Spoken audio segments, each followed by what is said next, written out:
Let's turn again to the book of Daniel and chapter 1. Daniel chapter 1.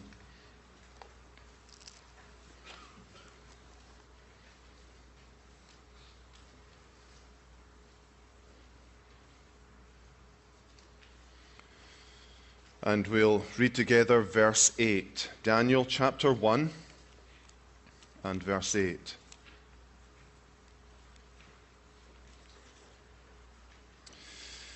But Daniel purposed in his heart that he would not defile himself with the portion of the king's meat, nor with the wine which he drank. Therefore he requested of the prince of the eunuchs that he might not defile himself. 2,500 years ago, God sent his people into Babylon, into Babylonian exile as a punishment for their sins. It was a culture that was extremely hostile to the faith of God's people, and yet God called them to build houses, to open businesses, to have children, and to parent them for his glory. Because he knew that in a few decades' times, he would call Israel back out of Babylon and back to the promised land. And he wanted a people who would be separated from that culture, who would be willing to leave it, eager to leave it, and get back to being God's people in God's land. We do not live, of course, in physical Babylon, in a geographical place called Babylon, but we are living in a digital Babylon, a digital culture that is extremely hostile to spirituality in general and to Christianity in particular. And yet God also calls us to live here, to work here, to have children here, and to raise them for his glory. You might think, compare the two, historical, physical Babylon, digital Babylon. Hey, we're in a much easier situation than they were. I hope I can show you today that that is far from the truth. In some ways, we are in even more danger because it's not so obvious that we are in a digital Babylon, that we are living in a digital culture that is so damaging and destructive to Christian faith and spirituality. Digital Babylon is at least as dangerous as historical Babylon. Historical Babylon killed thousands. Digital Babylon is killing hundreds of thousands. Do you know when Judah was taken into Babylon, hundreds of thousands of them were taken. When God called them to return, only several thousand did so. The rest had been thoroughly Babylonized.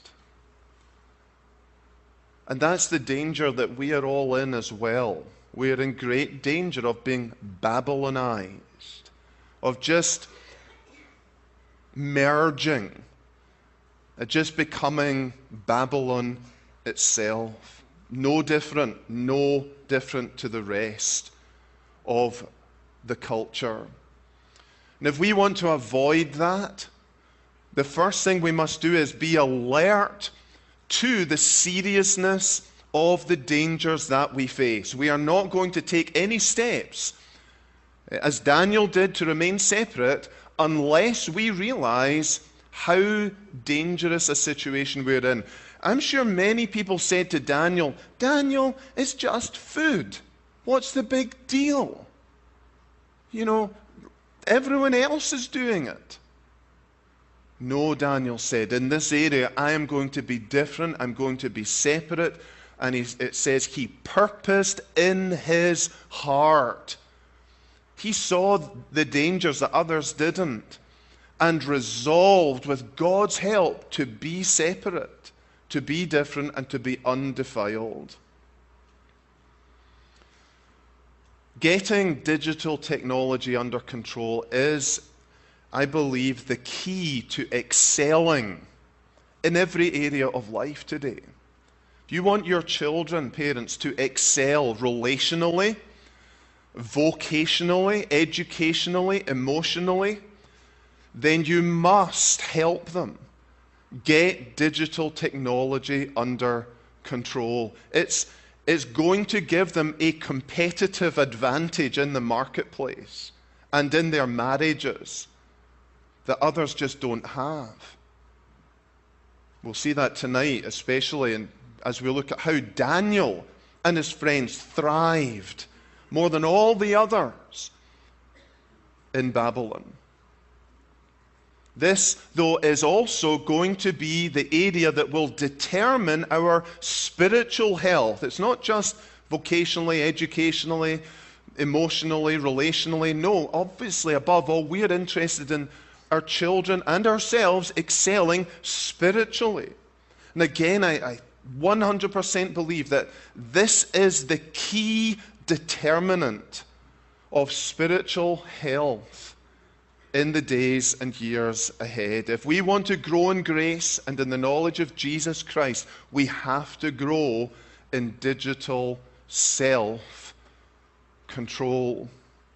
I'm 100% convinced there's nothing more important for us as individuals, as families, as a church than this. This is going to make or break you as an individual. This is going to make or break our families. This is going to make or break the Christian church. And it's not just a problem for our kids, it's a problem for many of us adults as well. This is not to deny that technology has enhanced our lives, and many of us maybe wouldn't even be here if it wasn't for technology. Yes, it has enhanced our lives, but it's also slowly killing our lives. And of course, you can think of the physical deaths that have resulted from abuse of technology. There are 9 deaths every day in the USA as a result of texting and driving. 350,000 accidents a year in motor vehicles are the result of cell phone use while driving. So yes, it's killing physically, but that's obvious, surely. I want to look this morning with you at some of the less obvious ways in which technology is killing us. And this is a concern because we are told in one of our commandments, you shall not kill, which requires us to take all lawful means to maintain and preserve our own lives and the lives of others. And that's not just living physically, but it's every area of life that we must have a concern to preserve from all attacks, from all attempts to murder us. First area I want you to think about this morning is the way that digital technology is killing our brains. I'm going to be reading quite a number of statistics to you this morning. The average person checks in other words, opens up their phone and does something with it. The average person checks in 70 times a day. And the range at the lower end is about 50, and at the upper end is about 150. So the average is 70 times a day.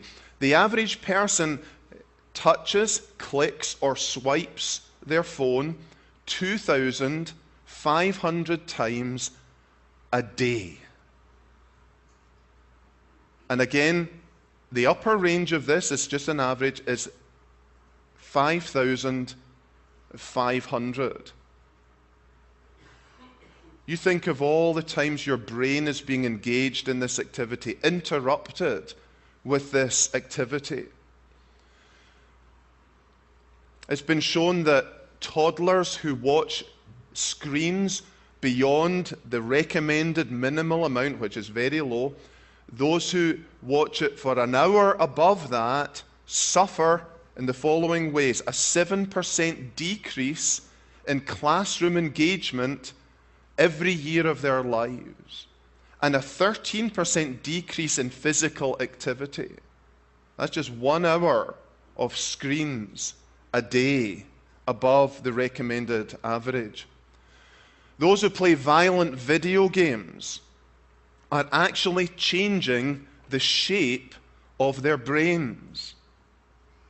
For example, the area of the brain that is concerned with inhibition, in other words, self-control and concentration, is reduced in size by exposure to violent video games. And the part of the brain that's concerned with emotional arousal, like anger, is actually increased by the use of violent video games. Multi-device use, in other words, people who sit there watching the television while they're scrolling on their iPad and listening and texting people on their phone, is reducing brain density in these areas that control empathy and self-control. Multi-device use is actually reducing brain density. Those who engage in multitasking, switching from one activity to another, thinking that they're doing 3 or 4 things at once, scientists have found that they are reducing their IQ by 15 points. Adults are coming down to the level of an average 8-year-old through continued multitasking. It's also killing our creativity and our problem-solving ability. Who's going to create anything when there are so many distractions and when there's so little boredom? Kids don't create, they don't imagine, unless they are without distraction and unless they're left to be bored.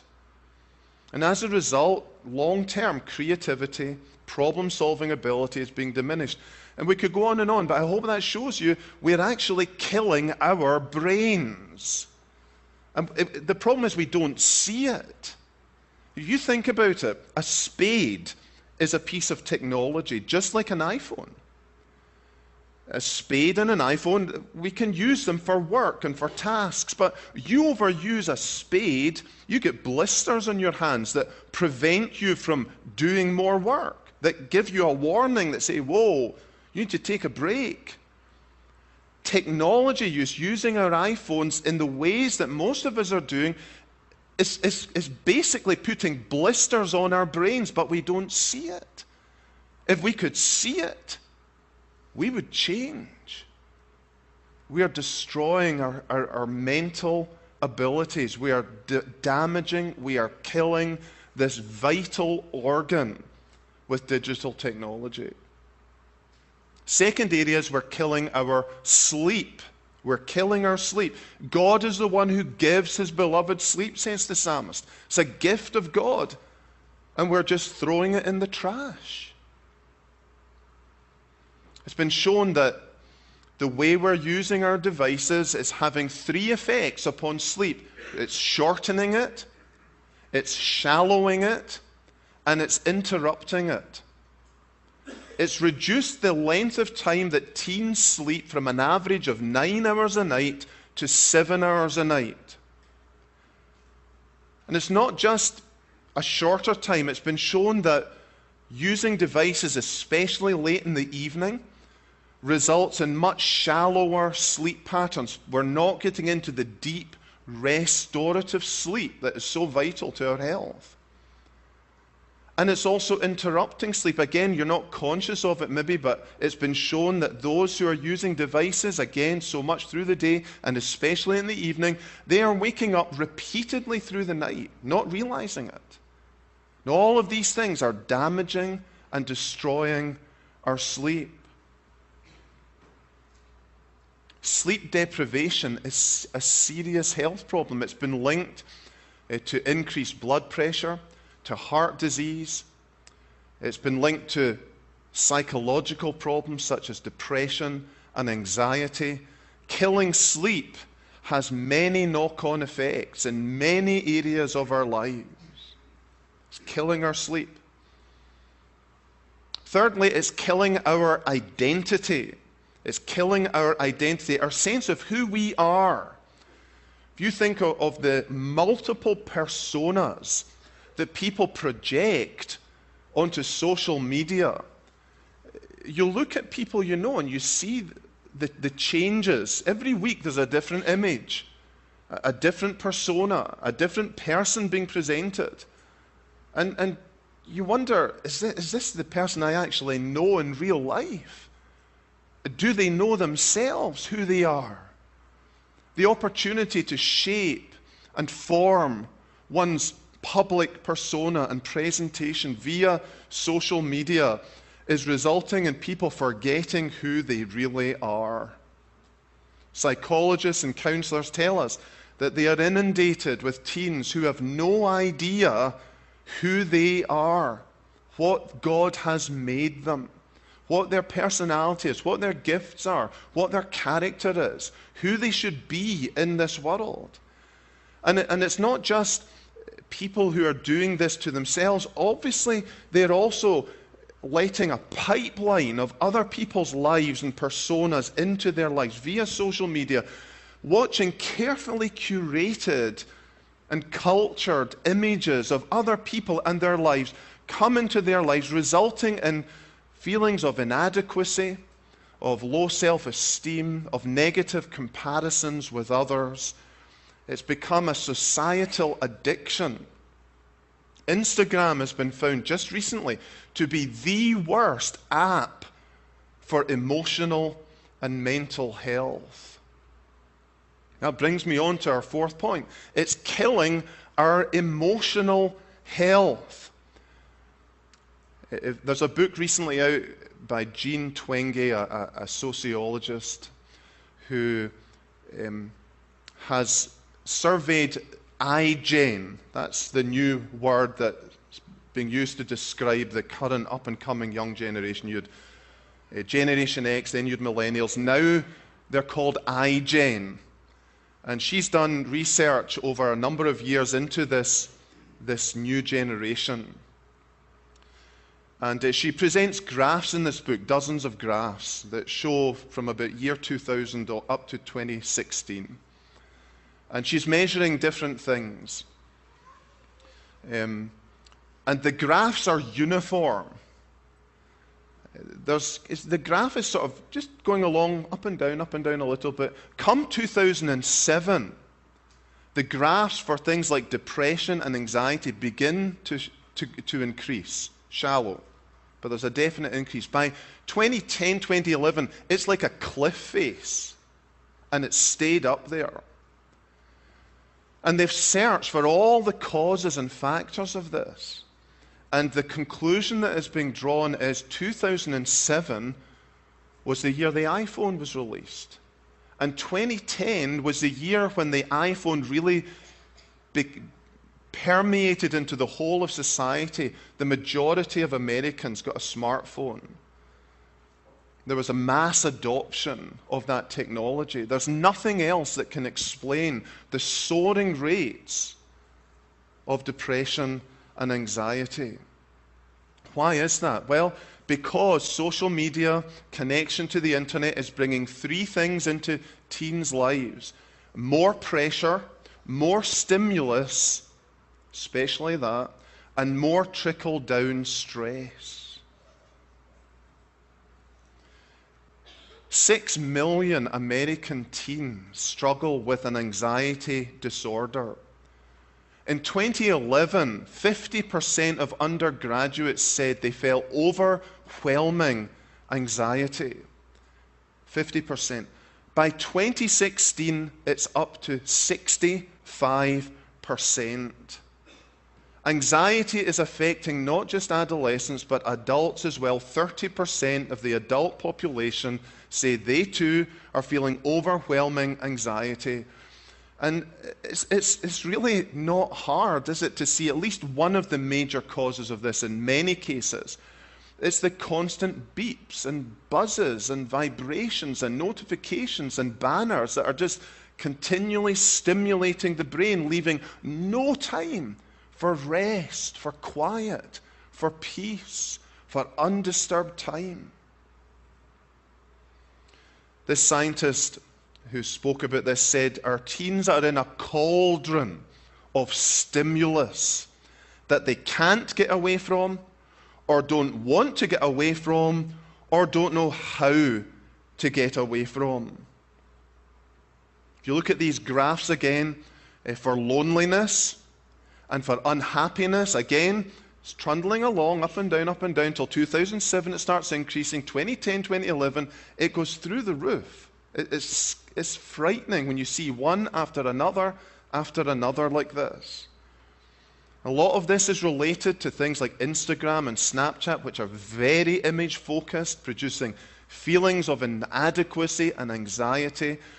People who would, in the past, have been comparing themselves to maybe a few people in their close circles, a couple of hundred maybe in their school, are now comparing themselves to thousands, if not tens of thousands of people.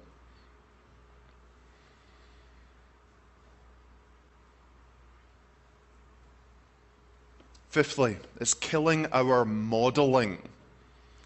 By that I mean parental modeling.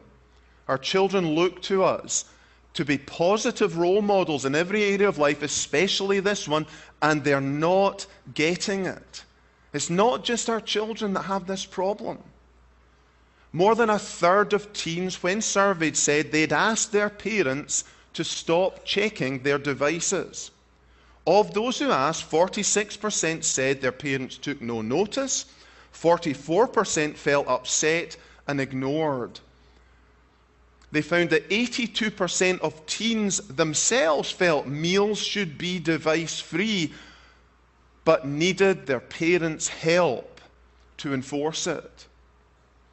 This scientist concluded children are aware of some of the risks of tech overuse, but they need adults to set clear boundaries and be good role models.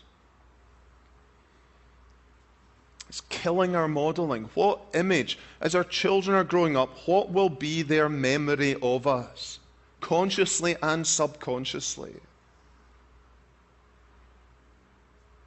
Sixthly, it is killing our relationships. This flows really from the previous one. It's killing our family relationships, our relationships with friends, our marriages.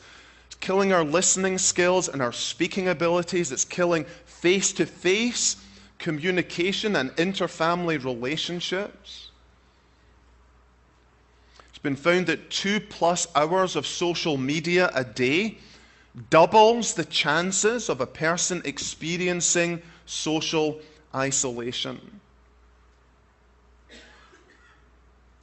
Again, if you go to these graphs, this scientist, she measured the number of teens who hang out with their friends at least once a week, the number of teens who are driving by 12th grade, and the number of teens who are going out without their parents. And it found that whereas the graphs for things like loneliness and unhappiness are soaring, these graphs are dropping off the cliff in the same years. In other words, since this technology has come in, our young people are being less social. They are not going out. They are not hanging out with friends. They are not even learning how to drive. This scientist, when she conducted interviews with teens, found that they did the vast majority of their socializing on their beds with their phones. Some of them spending whole summers, 80 to 90% of their time, in their rooms with their phones. Friendships, even amongst men, have dropped to epic lows.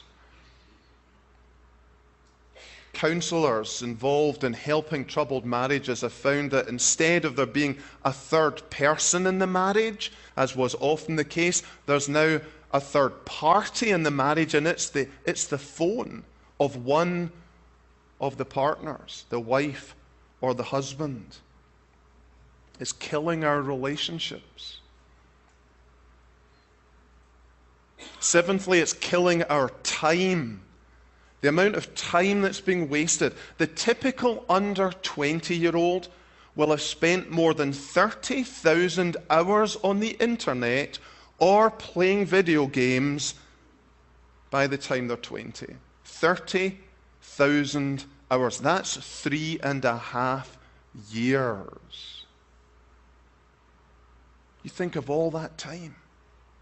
And it's interesting, it splits into two categories here. For boys, the vast majority of their time is spent on video games. And for girls, the vast majority of their time is spent on more visual media such as Instagram and Snapchat. But the hours are the same. Children now spend more time with the media than they do sleeping or in school or with their families. When a survey was done of teen leisure time, it was found that the average teen is spending 2.25 hours a day texting, 2 hours on the internet, 1.5 hours gaming, and 30 minutes video chatting. That's 6 hours a day with new media in leisure time alone. When total screen time is added up, it comes to about 11 hours every single day. You think of the hit that is taking on productivity, how much time it's consuming, how much attention it's consuming, how much energy it's consuming. Time is just disappearing. Productive time. And with time, money as well. How much time is being wasted in everybody's daily life that could have been much more productive and even financially rewarding.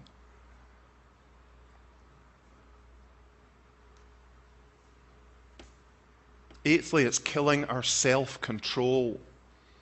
Dr. Peter Whybrow, the director of neuroscience at UCLA, calls screens electronic cocaine. Chinese researchers call it digital heroin.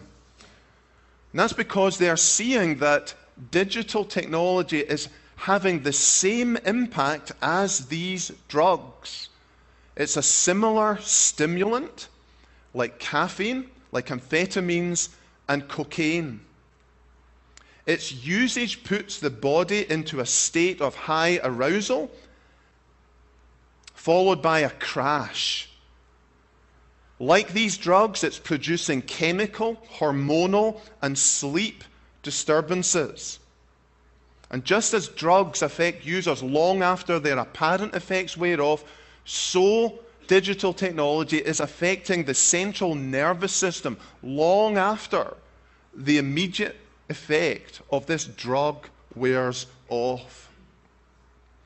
Brain imaging research shows that digital technology is stimulating the same area of the brain as cocaine does, and to the same degree after a certain amount of hours. 50% of teens say, this was just in the past week, research was published, 50% of teens say they feel addicted to the smartphone. 30% of adults say the same. It's actually being found by counselors to be more addictive than cigarettes and alcohol. One researcher said it's easier to treat heroin and crystal meth addicts than Lost in the Matrix video gamers or Facebook-dependent social media addicts.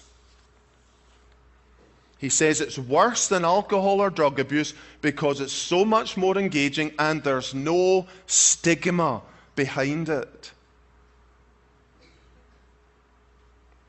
It's killing our purity, ninthly. And I hardly need to expound upon this, do I? I mean, it's so obvious. Obvious in two areas. Pornography is the first. There's a fatal combination here of accessibility, affordability, and anonymity. These three things have never come together in this way in the history of the world regarding porn.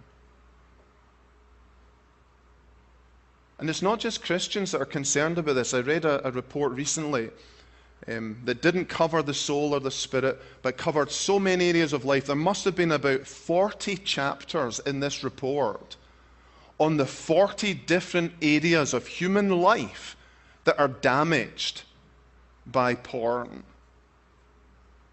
And it's not just the consuming of porn, it's the creating of porn that our children are doing.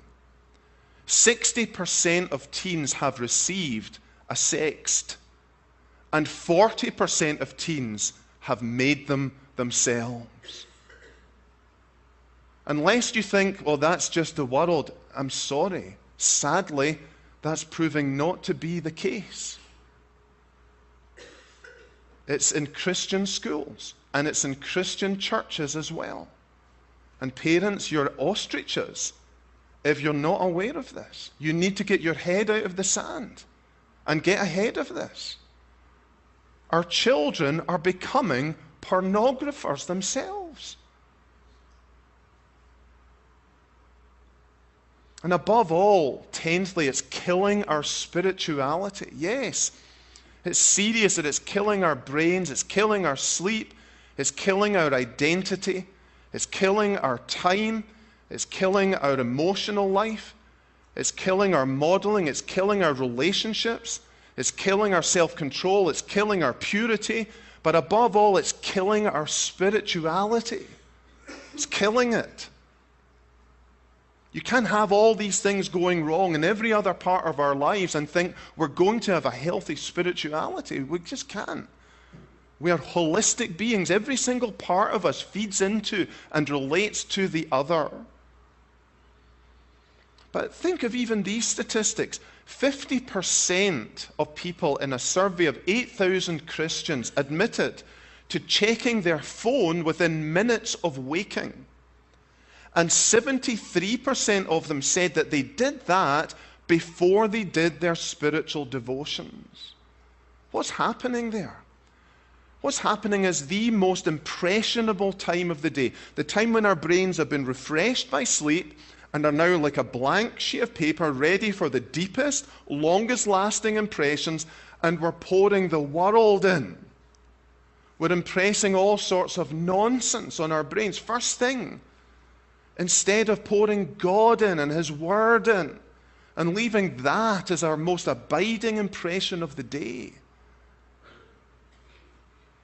You think of the way it's killing our ability even to read the Bible. What do we do as we read our devices? We're scanning. We've developed this ability to just go straight down 2,000 word article in about 2 minutes. And then we come to the Bible and surprise, surprise, we can't slow ourselves down to think and meditate. We can't stop the scanning. Our brain associates reading with fast-paced scanning, and it's so hard. We come to the Bible, and that's the last thing that will help us there. Think of meditation. We are now consuming 3 times more information a day than 50 years ago, and thinking about it far less. You think even of how we use the little gaps in our lives. We used to sit at a traffic stop or stand in line or even go to the bathroom, and it would be a moment or two, 30 seconds, a minute, where nothing was happening in our brains. Our brains had time to rest, to be refreshed, or to pray, to think of the Lord, to bring a concern before Him. And now these 30-second, 1-minute moments are gone. We fill it with our phones. And they end up going from one end of the day to the other without a thought heavenwards.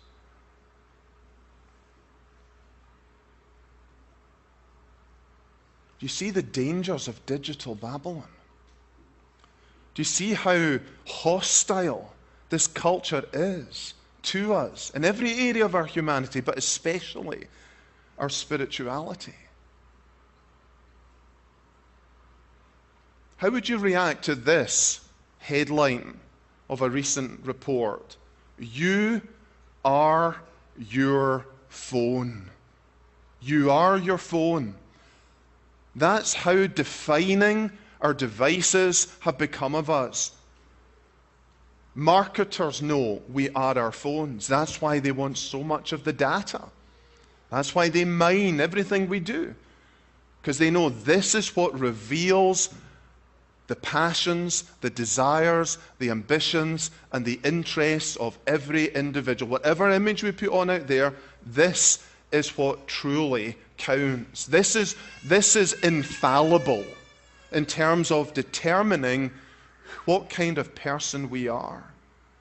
You think of that, if you are your phone, that means that God is also judging us by our phones. We're going to be judged for every idle click as well as every idle word. How would you feel turning up at the judgment seat with your phone and presenting it to the Lord and saying, "Judge me"? He has all the data already. He won't need to ask us for our phones.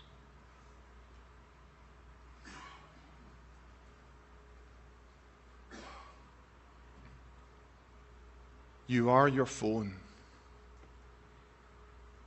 And you're dying. You're dying.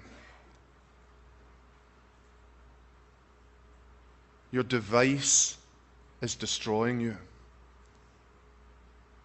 Maybe there are some here, older folks, this is totally alien to you. You haven't got a clue maybe what I'm talking about. Well, just talk to your children and your grandchildren. Or just observe them. Surely you've seen it. Surely you're also alarmed. You may not have kind of figured out all the dangers. But you desperately need to pray for your grandchildren and your children, if not for yourself. But for many of us, it's a personal problem. It's not just our children. Do we really believe that we are being defiled, that we are being destroyed? Slowly but surely. If so, as I hope these dangers have alarmed you, listen to what Daniel did in physical Babylon. He purposed in his heart that he would not defile himself with the portion of the king's meat, nor with the wine which he drank. And he requested of the prince of the eunuchs that he might not defile himself. Now, Daniel stayed in Babylon, and Daniel continued to eat and drink. But he had discernment. He knew what he had to avoid. He knew what he had to separate from. He knew the diet that would help him flourish in physical Babylon. Not just survive it, but thrive in it. And that's what I want to look at this evening with you. Okay, if these are the dangers, if this is what's happening to us, this is what we are doing to ourselves, we are committing maybe not suicide, but techicide. What is the digital diet that will help us to thrive in digital Babylon? Notice later on in this chapter, after Daniel said, look, just test me for 10 days. 10 days. And his supervisor said, okay. What happened? It wasn't just that they kept up barely with everyone else. As we'll see this evening, they were 10 times wiser. than everyone else. That's possible still. But only if we eat the divine diet in digital Babylon. And it starts with this: purposing in the heart, resolving, determining, by God's grace and by the help of the Holy Spirit, I will not defile myself with digital Babylon. Amen. Let's pray.